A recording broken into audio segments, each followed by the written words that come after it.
กองผู้ซุ่มแหลกเปลี่ยนและถอดถอนบทเรียนระหว่างครูร่วมงานขันแขวงและองค์การจัดตั้งทางสังคมลาวและสากลในวันที่23มังกร2019กองผู้ซุ่มดังกล่าวได้จัดขึ้นที่แผนกแผนการและการลงทุนแขวงจำปาสักโดยการเป็นประธานร่วมของทานบัววันศรีสมพรห้องหัวหน้าของว่าการปกครองแขวงทานบุญทอดมาลาวงศ์ห้องหัวหน้าแผนกแข่งงานสวัสดิการสังคมแขวงและทานผู้มีสิทธิ์พิมพ์มาสอน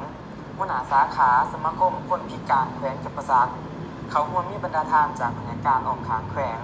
บรรดาแขวงออกขางเขาร่วมอย่างพร้อมเพรียงในกองประชุมครั้งนี้แม่นได้เป็นการแลกเปลี่ยนถอดถอนบทเรียนระหว่างครูร่วมงานขันต่างๆเพื่อเปิดโอกาสในการสุขอยู่ส่งเสริมสิทธิและผลประโยชน์ของคนพิการโดยบ่ปะถิ่มผู้ใดไว้ข้างหลังและบ่ปละคนพิการให้เป็นภาระของครอบครัวและสังคมนอกจากนี้สร้างสรรค์พัฒนาประเทศชาติบ้านเมืองแม่นทุกคนต้องมีส่วนร่วมนำกัน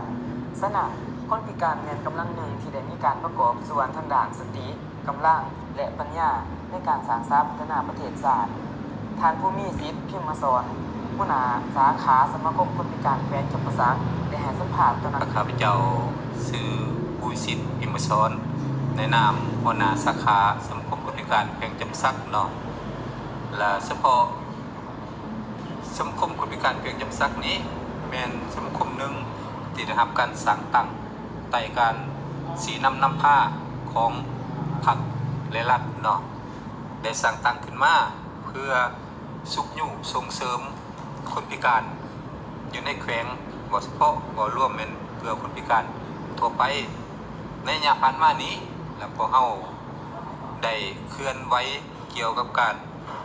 ส่งเสริมสุขอยู่เวียงงานให้แก่คนพิการในแขวงโดยเฉพาะส่งเสริมเวียงงานการศึกษาส่งเสริมเวียงงานการสอบหาเวียกเฮ็ดงานทำให้แก่กลุ่มของคนพิการในนั้นพวกเฮาได้เพิ่มการมีส่วนร่วมให้ทุกภาคส่วนในสังคมรับรู้เกี่ยวกับสิทธิและความเสมอภาคของคนพิการอยู่ในสังคมเฮ็ดแนวใดเพื่อบ่ปะปล่อยให้คนพิการไปทั้ง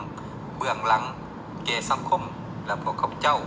ได้จัดกองประชุมเพื่อแลกเปลี่ยนบทเรียนนำบรรดาภาคส่วนต่างๆโดยภาคส่วน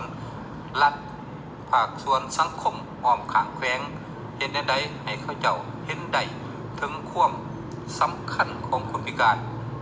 คนพิการก็มีความสามารถเห็นได้ในสิ่งที่เขาเห็นได้สิ่งใดสิ่งหนึ่ง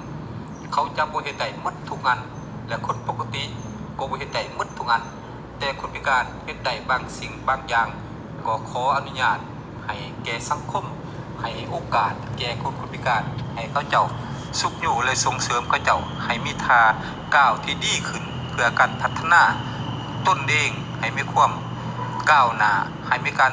กลุ่มตนเองพึ่งตนเองขึ้นในเทื่อละก้าว